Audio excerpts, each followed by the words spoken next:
Hello दोस्तों, स्वागत है आपका हमारे YouTube चैनल ग्रेविटी एजुकेशन पर। आशा करता हूं कि आप लोग बहुत अच्छे होंगे, स्वस्थ होंगे। टाइम जो है वो थोड़ा सा टफ चल रहा है, तो कोशिश करें आप घर पर रहें, हेल्दी रहें। अब देखिए, हम लोगों ने मैकेनिकल इंजीनियरिंग की एक सीरीज स्टार्ट की थी। मैकेनिकल इंजीनियरिंग की सीरीज में हम लोग स्ट्रेंथ ऑफ मटेरियल्स पे काम कर रहे थे। स्ट्रेंथ ऑफ मटेरियल्स के बारे में आप लोगों को पता है, मैंने बता दिया था। उसके बाद मैंने ये भी बता दिया था कि लोड क्या होता है, डिफॉर्मेशन क्या होता है, हुक्स लॉ क्या होता है। इतनी सारी चीजें हमने बता दी थी आपको। देखिए, अब जो आज का टॉपिक है बहुत इंपॉर्टेंट टॉपिक है, स्ट्रेस स्ट्रेन कर्व। आप ये समझिए कि कोई भी एग्जाम आप देंगे, कोई भी इंटरव्यू देंगे, उसमें ये टॉपिक आपसे निश्चित तौर पर पूछा जाने वाला है। इस टॉपिक का जो मेन मोटो है, motivation behind this topic is to form the material, to form the components, to design the components। समझ रहे हैं? कंपोनेंट को डिजाइन करना है। कोई मैकेनिकल इंजीनियरिंग का कंपोनेंट है, उसको डिजाइन करना है या उसकी फॉर्मिंग करनी है, उसको बनाना है।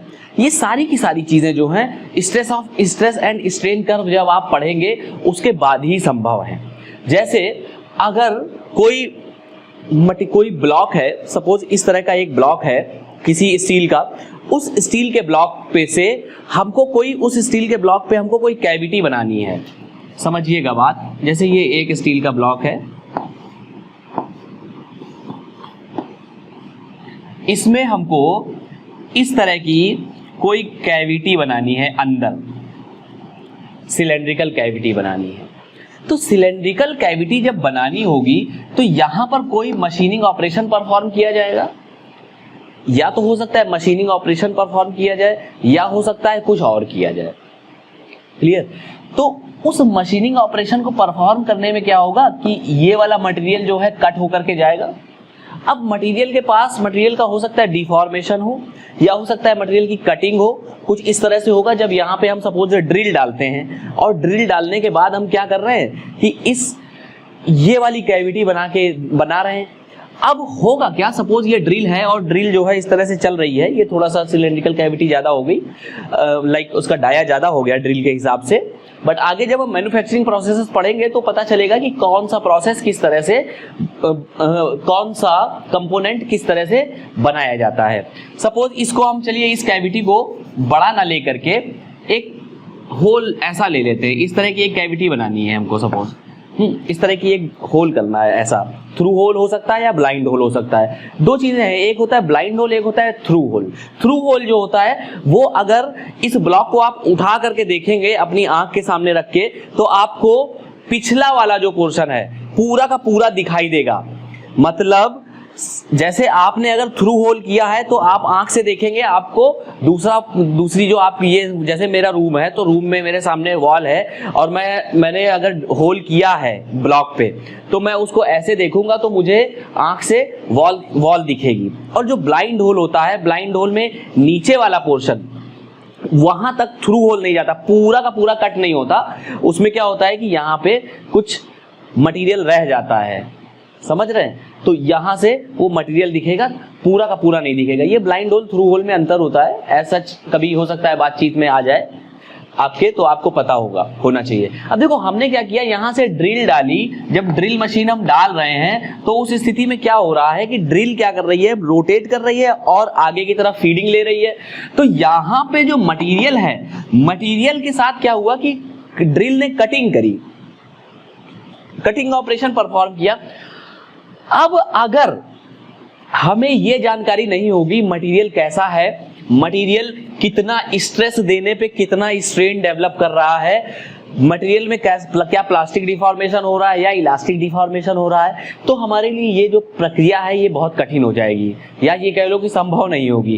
क्यों? क्योंकि हमको मटेरियल की स्ट्रेंथ के हिसाब से, मटेरियल की जो स्ट्रेंथ है, ये कि मटेरियल कितना मैक्सिमम स्ट्रेस बियर कर पाता है, उसके हिसाब से हमें टूल बनाना पड़ेगा, ड्रिल मशीन का मटेरियल रखना पड़ेगा, ड्रिल बिट का मटेरियल उसके हिसाब से ही रखना पड़ेगा।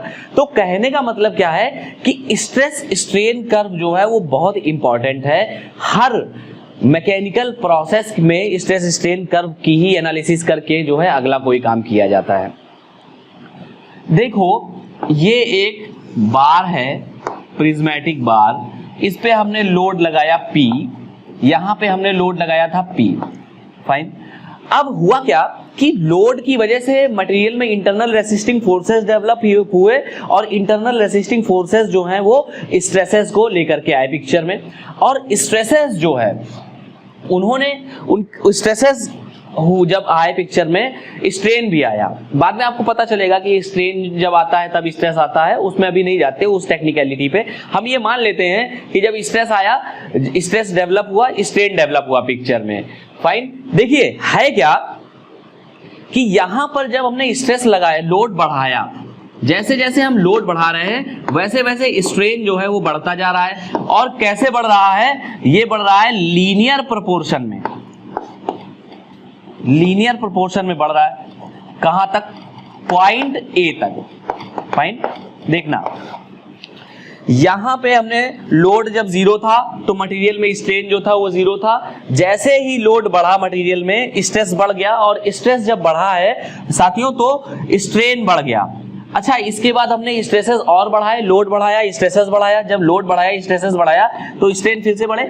लोड वर्सेस डिफॉर्मेशन कर्व में कल वाले लेक्चर में हम लोग ये सारी चीजें देख चुके हैं। लेकिन एक लोड बढ़ाते बढ़ाते बढ़ाते बढ़ाते एक पॉइंट आया, इस पॉइंट को हमने क्या कहा? पॉइंट ए को हमने कहा प्रोपोर्शनल लिमिट। पॉइंट बी तक आए, पॉइंट बी हो गया आपका इलास्टिक लिमिट।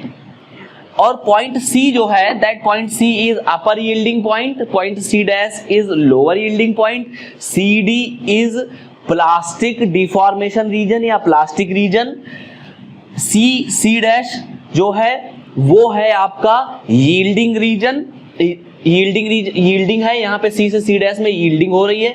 डीई है वर्क हार्डनिंग रीजन, और ई एफ है नेकिंग रीजन या work softening region. Point A मैं लिखता हूं, ये जो टॉपिक है स्ट्रेस स्ट्रेन कर्व, ये आपको मैकेनिकल इंजीनियरिंग में, मटेरियल साइंस में मिलेगा, मैन्युफैक्चरिंग प्रोसेस में मिलेगा, स्ट्रेंथ ऑफ मटेरियल की बुक में मिलेगा, और मशीन डिजाइन में मिलेगा। मतलब ये एक सिंगल टॉपिक 4 सब्जेक्ट्स में आ रहा है। तो आप इसकी यूटिलिटी समझ सकते हो कि एग्जामिनर जो क्वेश्चन बनाएंगे, चाहे बोर्ड आपके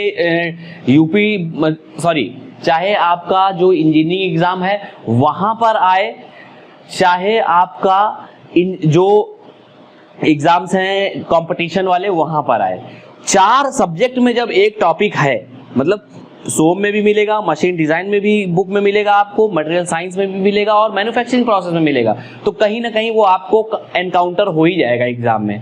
तो निश्चित तौर पे इससे आपको 2 क्वेश्चन 3 क्वेश्चन तो मिलने ही मिलने हैं। अगर एक एग्जाम है उसमें 100 क्वेश्चन आ रहे हैं तो आपको 3 क्वेश्चन 4 क्वेश्चन इस टॉपिक से मिलना ही मिलना है। तो बहुत ध्यान से समझिएगा। लिखते हैं पॉइंट ए जो है that is proportional limit.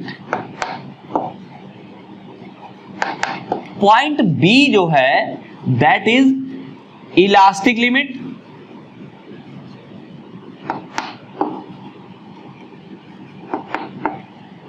Point C is upper yielding point, upper yielding point.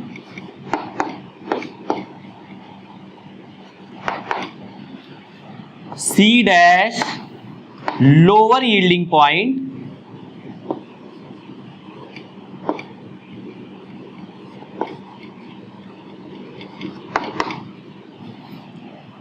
C dash को बोलते हैं यील्डिंग,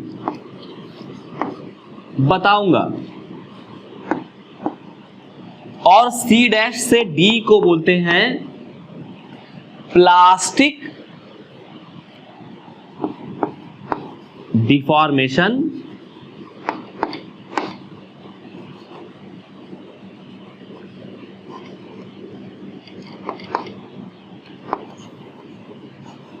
रीजन। डी से ई को बोलते हैं work hardening reason,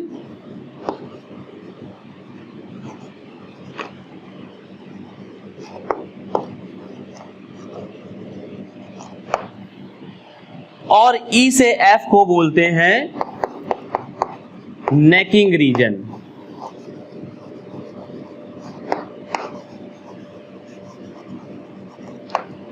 necking reason को ही वर्क सॉफ्टनिंग रीजन भी बोलते हैं। अगर लिखना हो तो लिख लेना, मेरे पास स्पेस नहीं बचा। नाउ देखिए, आप लोग ये नोट्स बनाते चलिएगा साथ में। अगर कभी ऐसा हो सकता है कि भाई मैंने ज्यादा लिख दिया है, आप नहीं लिख पा रहे हो, तो आप वीडियो पॉज कर सकते हो बीच में, बट नोट्स जो है वो जरूरी है। नोट्स बनाएंगे आपको, उसके बाद जब आप रिवीजन करेंगे एग्जाम्स के पहले, तब आपको मजा आ जाएगा। यहां तक elastic, proportional limit, elastic limit, upper yielding point, lower yielding point, ये क्या हो गया आपका इलास्टो, ये प्लास्टिक डिफॉर्मेशन हो गया। डी से ई हो गया वर्क हार्डनिंग रीजन, और ये हो गया वर्क सॉफ्टनिंग रीजन। बी से सी वाला जो जोन है, that is known as elasto plastic deformation region. और यहां ओ से ए वाला जो जोन है, ओ से ए वाला जो जोन है, इसको हम बोलते हैं इलास्टिक रीजन। और ये जो है this is known as elastic deformation.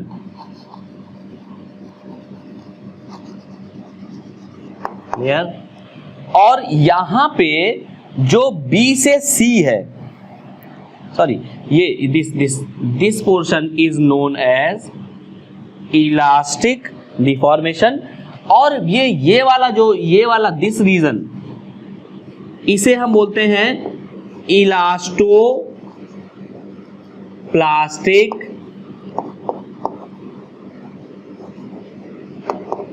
Deformation.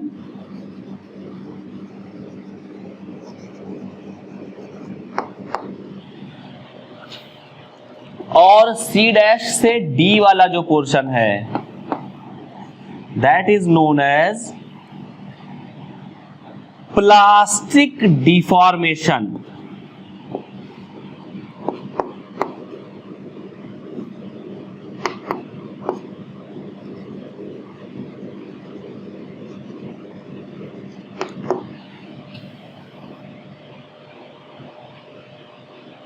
This is known as plastic deformation। और ये डी से ई वर्क हार्डनिंग है, और ई से एफ जो है नेकिंग रीजन है। क्लियर?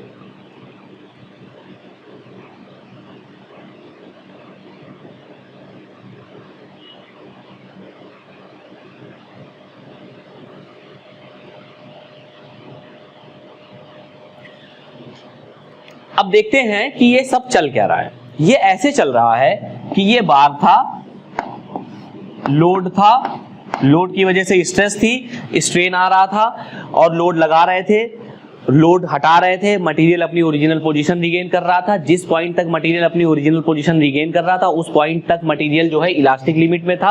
हाँ, और जहां से जीरो से लेकर के पॉइंट ए तक जो स्ट्रेस और स्ट्रेन का जो वेरिएशन था वो लीनियर था। स्ट्रेस हुआ इज प्रोपोर्शनल टू स्ट्रेन था पिक्चर में, हाँ लीनियर था। इस वजह से ये linear line I, point A से पॉइंट बी पे जब गए तो कर्व हो गया, डिफॉर्म, थोड़ा सा कर्वी नेचर हो गया, और बी पे हमने मटेरियल को छोड़ दिया। जब लोड हटा दिया तो मटेरियल फिर से अपनी ओरिजिनल पोजीशन पे आ गया, लेकिन बी से आगे जब हमने लोड और दिया तो मटेरियल जो है वो ट्रांजिशन फेज में आ गया। इलास्टिक डिफॉर्मेशन भी हो रहा है और प्लास्टिक भी हो रहा है। प्लास्टिक डिफॉर्मेशन क्या होता है इसको जान लेते हैं पहले।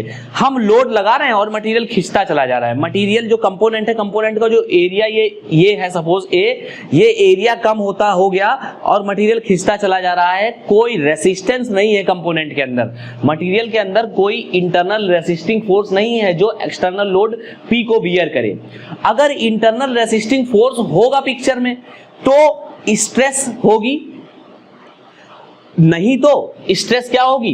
देखो पॉइंट सी से सी डैश पे जब आए तो क्या हुआ, स्ट्रेस एकदम से डाउन हो रही है। मतलब इंटरनल रेसिस्टिंग फोर्सेस जो कंपोनेंट के अंदर डेवलप हुए थे यहां तक, पॉइंट सी तक, अपर यील्डिंग पॉइंट तक हमने लोड और लगाया तो वो क्या हो गए, डाउन चले गए, इंटरनल रेसिस्टिंग फोर्सेस खत्म हो गए।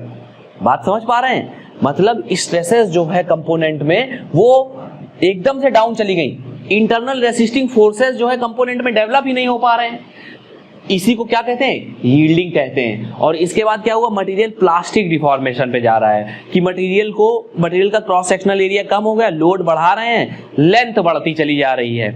ये जो प्लास्टिक डिफॉर्मेशन वाला जो जोन है, इस जोन का जो टोटल डिफॉर्मेशन होता है वो इलास्टिक जोन के टोटल डिफॉर्मेशन से लगभग 10 से 15 गुना ज्यादा होता है। इंपॉर्टेंट पॉइंट है क्या कि डिफॉर्मेशन इन, लिख लीजिए, deformation in elastic region, sorry, deformation in plastic region is 10 to 15 times of deformation in elastic reason.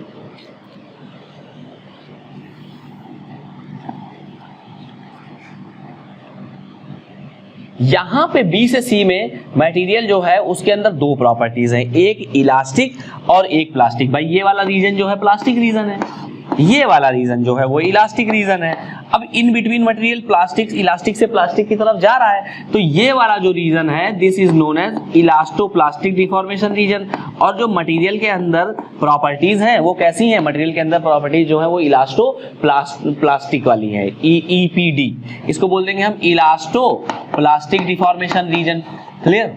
अब देखो सी डैश से डी पर जब हम आ रहे हैं तो क्या हुआ कि मटेरियल जो है प्लास्टिक हो गया, डक्टाइल हो गया, डक्टिलिटी मटेरियल के अंदर है, मटेरियल को हम खींच रहे हैं, वो खिंचता चला जा रहा है, कोई लोड नहीं ले रहा, वही जो कांस्टेंट लोड पे ही मटेरियल जो है खिंचता चला जा रहा है, इंटरनल रेसिस्टिंग फोर्सेस नहीं दे पा रहा है। अब इसके बाद जैसे ही हम पॉइंट डी पे आए, डी पे आने पे क्या हुआ कि वर्क हार्डनिंग रीजन की शुरुआत हो गई।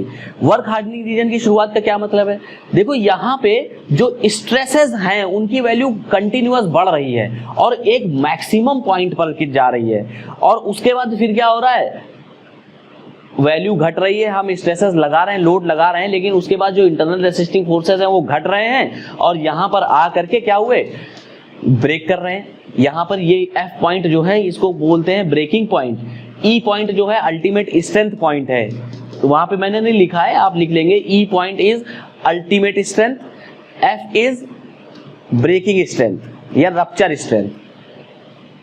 लोड लगाया, बार पे लोड लगाया, यहां पॉइंट आ गए, उसके बाद क्या हुआ कि मटेरियल के अंदर कुछ क्रिस्टलाइन स्ट्रक्चर में चेंजेस होते हैं। हर मटेरियल साइंस में आपको पता चलेगा कि हर मटेरियल जो है उसका अपना एक क्रिस्टल स्ट्रक्चर होता है, और जैसे ही मटेरियल पे हम लोड लगा रहे हैं उसके क्रिस्टल स्ट्रक्चर्स में चेंज आता है। हर मटेरियल जो है वो ग्रेन्स से मिलके बना होता है, डिफरेंट ग्रेन्स से मिलके बना होता है। जैसे एक मटेरियल है तो उसमें इस तरह से ग्रेन्स होते हैं, और वो ग्रेन्स जो होते हैं वो अलग अलग डायरेक्शन में ओरिएंटेड होते हैं। जैसे ये ग्रेन है एक ग्रेन है ये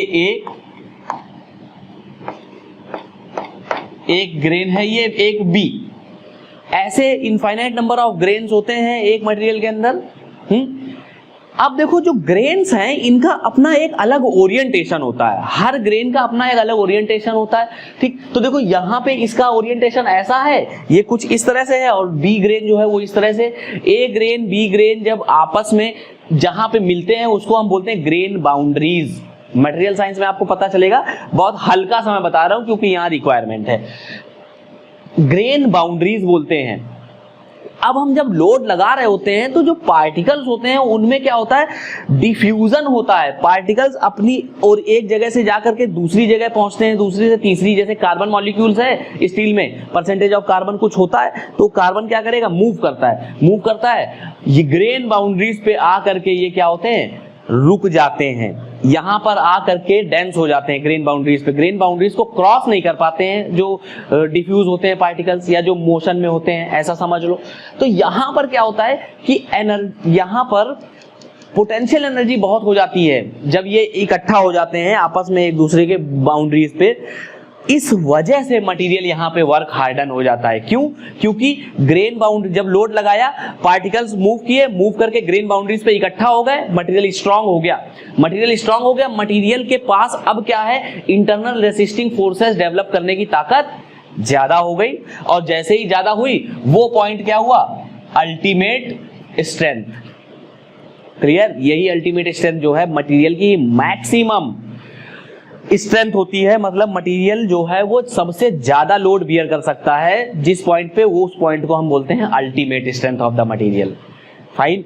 इसके बाद जैसे ही हमने लोड और बढ़ाया तो कुछ और चेंजेस होते हैं और जो इंटरनल रेसिस्टिंग फोर्सेस है वो सडन डाउन होते हैं और मटेरियल में क्या होता है, इस तरह से नेक फॉर्मेशन होता है और यहां से नेकिंग हो जाती है, इसको बोलते हैं नेकिंग रीजन। मटेरियल सॉफ्ट होकर के नेक बना करके टूट जाता है और ये जो स्ट्रेस आती है जिस पे मटेरियल टूटता है उसको हम कहते हैं breaking stress.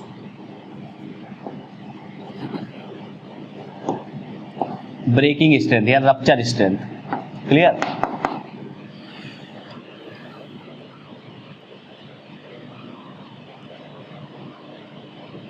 Breaking strength, rupture strength हो गई आपकी ये। तो इतनी सारी चीजें जो है इसमें होती हैं। अच्छा एक बात जानिएगा, जो वर्किंग स्ट्रेंथ है, ये वर्क हार्डनिंग रीजन है, इसका भी अपना एक बड़ा सिग्निफिकेंस होता है। जैसे अगर हमको सपोज कभी है जब हम लोग मैन्युफैक्चरिंग प्रोसेस मैन्युफैक्चरिंग वाला पढ़ेंगे, प्रोडक्शन टेक्नोलॉजी करके जो सब्जेक्ट है, तो उसमें हमें पता चलेगा कि एक प्रोसेस होता है फोर्जिंग। हाँ, फोर्जिंग बहुत पुराना प्रोसेस है। जब पृथ्वी में जब विकास हुआ तो जो फ्रॉम द वेरी बिगिनिंग इतिहास में जब आदिवासी लोग थे या जो जिनको क्या कहते थे खाना बदोश जो होते थे, क्या कहते थे उनको शिवम? नहीं, लोहार नहीं, जो लोग आदि मानव वाले समय की बात कर रहे हैं, तो वो लोग भी जब कुछ बनाना होता था तो जैसे कोई किसी चीज को बनाना है, कोई मान लो प्लेटफॉर्म बनाना है उनको बैठने के लिए, तो वो क्या करते थे, ठोकते थे, पीटते थे। तो वहां से जो है ठोकने पीटने से ही फोर्जिंग प्रोसेस निकल करके आया था पिक्चर में।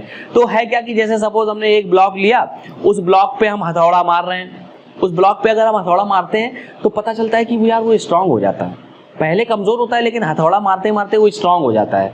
जैसे कभी आप देखो उन मटेरियल्स को, उन कंपोनेंट्स को, हथियारों को देखो, जैसे औजार जो होते हैं, टूल्स होते हैं, मिट्टी खोदने वाला कोई खुरपी है सपोज, या जो मिट्टी खोदने वाला साबड़ होता है, अगर आप लोग समझ पा रहे हो तो उसका कुछ इस तरह का होता है। वो कुछ इस तरह का होता है दोस्तों। एक स्टील की रॉड होती है जिसको सरिया बोलते हैं, जैसे घर में बना लेते हैं, घर में भी हम लोग बना लेते हैं, कई सारे लोगों घर में बन जाता है जब इसकी जरूरत पड़ती है। तो एक सरिया है, सरिया को हैमर से पीटते हैं। यहाँ पर सरिया को क्या करते हैं, ये हैमर से पीटते हैं। जब हैमर से पीटते हैं तो थोड़े समय बाद ये ऐसा हो जाता है। यही हमको बनाना था। लेकिन आपको एक बात बताऊं कि ये पिटाई करने के बाद ये वाला जो पोर्शन होता है ना, वो सबसे स्ट्रांग पोर्शन होता है। इस पूरे औजार का सबसे स्ट्रांग पोर्शन ये होता है। क्यों? क्योंकि इसको हमने इतना लोड दे दिया पिटाई कर करके कि इसने अपनी अल्टीमेट स्ट्रेंथ अचीव कर ली है। हाँ, अब ये टूटेगा नहीं, ये आसानी से टूट सकता है लेकिन ये स्ट्रांग हो गया, वर्क हार्डन्ड हो गया है। ऐसे ही जो ताला होता है, ताला कभी देखा है? बिल्कुल देखा होगा। ये इसका एक ये पोर्शन होता है दोस्तों, ये वाला, इसको ये फोर्जिंग से बना होता है। ये जो कड़ी होती है जो कुंडी में लगाई जाती है, ये फोर्ज्ड स्टील होता है। फोर्ज्ड स्टील में क्या होता है कि जैसे इसको जब मैन्युफैक्चरिंग करी गई होगी तो इस पे ब्लो दिया गया होगा, इस तरह से लोड दिया गया होगा बहुत ज्यादा। तो जब लोड दिया जाता है तो ये अपने वर्क हार्डनिंग रीजन में आ जाता है पहुंच करके, और वर्क हार्डनिंग रीजन में आ जाता है तो सबसे ज्यादा मजबूत हो जाता है। मतलब स्टील की सबसे ज्यादा स्ट्रेंथ यहाँ पे फोर्जिंग ऑपरेशन परफॉर्म करके अचीव कर ली जाती है। कटेगा नहीं। मैन्युफैक्चरिंग प्रोसेसेस अगर आप इसको काटना चाहेंगे, कटिंग ऑपरेशन परफॉर्म करना चाहेंगे तो हालत खराब हो जाएगी यार, 5 दिन लगे रहोगे। लेकिन किस ताले में? जो ओरिजिनल ताले आते हैं, अलीगढ़ के जो ताले आते हैं, ये जो 15-15 रुपए में हॉस्टल के कमरों में हम लोग लगाते हैं, ये नहीं, ये तो यार कट जाते हैं यार। एक बार हम कॉलेज में थे अपने, तो वहां पे हम देख रहे थे कि मतलब ऐसा कुछ पढ़ा था हमने, तो लेके आरी जुटे यार, ये 15-20 मिनट में कट गया था। हाँ, और ये इतना संघर्ष मैकेनिकल इंजीनियर ही कर पाते हैं और सिविल इंजीनियर। तो ये नहीं, जो ओरिजिनल जिनकी मैन्युफैक्चरिंग होती है 400 500 रुपए के जो ताले मिलते हैं उनमें यहां पर बहुत हाई स्ट्रेंथ हो जाती है, फोर्ज्ड स्टील होता है। इसके अलावा कार्स वगैरह हैं, जो आपका पिस्टन होता है, सिलेंडर होता है, उसमें पिन वगैरह लगी होती है, वो फोर्ज्ड स्टील की लगी हुई होती है। क्यों? क्योंकि उसमें हमें फटीग लोडिंग बियर करवानी होती है कंपोनेंट को, साइक्लिक रिवर्स स्ट्रेसेस बियर करवानी होती है कंपोनेंट को। तो जब कंपोनेंट सबसे ज्यादा स्ट्रांग होगा उसी स्थिति में कंपोनेंट जो है वो उस तरह के हाई लोड और फटीग लोड बियर कर पाएगा। तो स्ट्रांग करने के लिए क्या कर दो, स्ट्रांग करने के लिए कंपोनेंट को वर्क हार्डन कर दो। वर्क हार्डनिंग कैसे होगी, उसको ब्लो दे दो, उसको जो है ऐसे पिटाई कर दो, और पिटाई कर दोगे तो वो स्ट्रांग हो जाएगा मटेरियल, और हमारा काम जो है वो चलने लगेगा, मैक्सिमम अल्टीमेट स्ट्रेंथ को अपनी अचीव कर लेगा। आप समझ रहे हैं? और पिटाई जरूरी भी होती है पिटाई बचपन से की जाती है, तभी क्या होता है, हम लोग अपनी मैक्सिमम स्ट्रेंथ को अचीव करने में सक्षम होते हैं। क्लियर? तो यही है आज का जो ये लेक्चर है, इसको हम यहाँ पर क्लोज करते हैं।